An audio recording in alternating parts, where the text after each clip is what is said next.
Bonnie made a friend in class. Oh, she's already making friends. No, she literally made a new friend. I want you to meet Forky. Hi. Hello. Hi. On paper, Toy Story 4 seemed like a terrible idea. After the sublime send-off that the third film gave Woody, Buzz, and the rest of the gang, the thought of revisiting the franchise almost a decade later felt like a cynical cash grab, one that risked tarnishing the legacy of a practically perfect trilogy. And yet, despite the odds, Toy Story 4 is every bit as magical as its predecessors. It feels miraculous that Pixar could have navigated such a narrative minefield again after the cathartic closure of Toy Story 3. But the fourth film is full of the same joy, wonder, and whimsy that we've come to expect from every Toy Story installment. It's also the funniest film in the franchise, thanks to new characters like Keanu Reeves' motorcycle stuntman Duke Kaboom and Keegan-Michael Key and Jordan Peele's snarky stuffed toys Ducky and Bunny. But the most hilarious moments of Toy Story 4 come courtesy of Tony Hale's Forky, a neurotic spork who has somehow come alive after being created by Bonnie in kindergarten. Watching Forky freak out about his unlikely existence is delightful, but there's also something heartbreaking about a character who's convinced that he's worthless,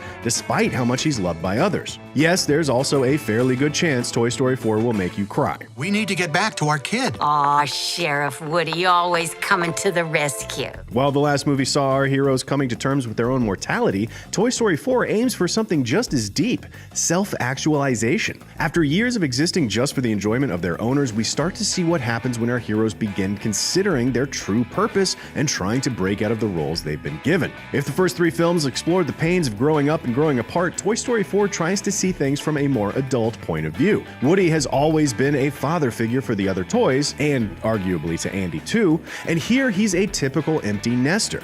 Andy has gone off to college, but his faithful toy is struggling to move on. The lonesome cowboy is still focused on making sure his new kid feels happy and supportive, but Forky's arrival sparks a journey that's both geographical and emotional for Woody and Buzz. With Woody, that comes courtesy of his lost love Bo Peep, who unexpectedly crosses his path while he's on the hunt for Forky. Bo has been on her own for a while and seems to have thrived, but her independence forces Woody to confront his fear about becoming a lost toy, which has been a driving force for him since the first movie. Meanwhile, Buzz has become complacent in his new routine, and when Woody goes missing again, he's forced to step up and take charge, but finds himself doubting his own instincts. It's a bit of a regression for him after the way he leapt into action to rescue Woody in Toy Story 2, but it's also a welcome change of pace to see the confident Space Ranger wrestling with his own insecurities about being a leader. If Toy Story 4 has one shortcoming, especially if this really is the final chapter, it's that the plot spends far more time with the new characters than the rest of the original gang. Toy Story 3 did such a great job involving Jesse, Slinky Dog, Rex, Ham, and the Potato Heads in the action, you can't help but miss them here, even if the new additions are every bit as charming as the old guard. Obviously, the creative team was trying to avoid hitting the same beats as the last movie,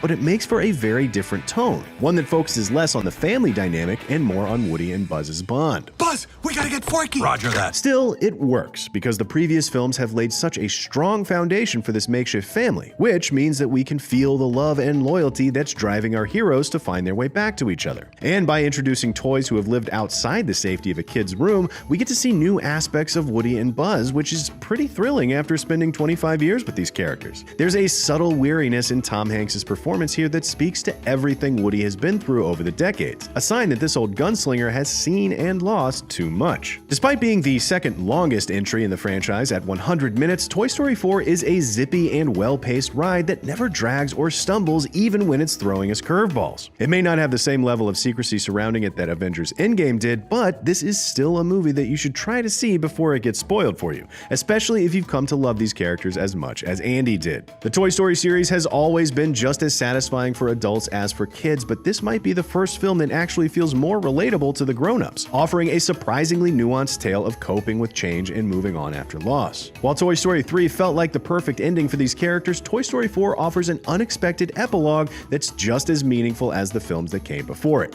It may not have been necessary, but somehow it still feels right.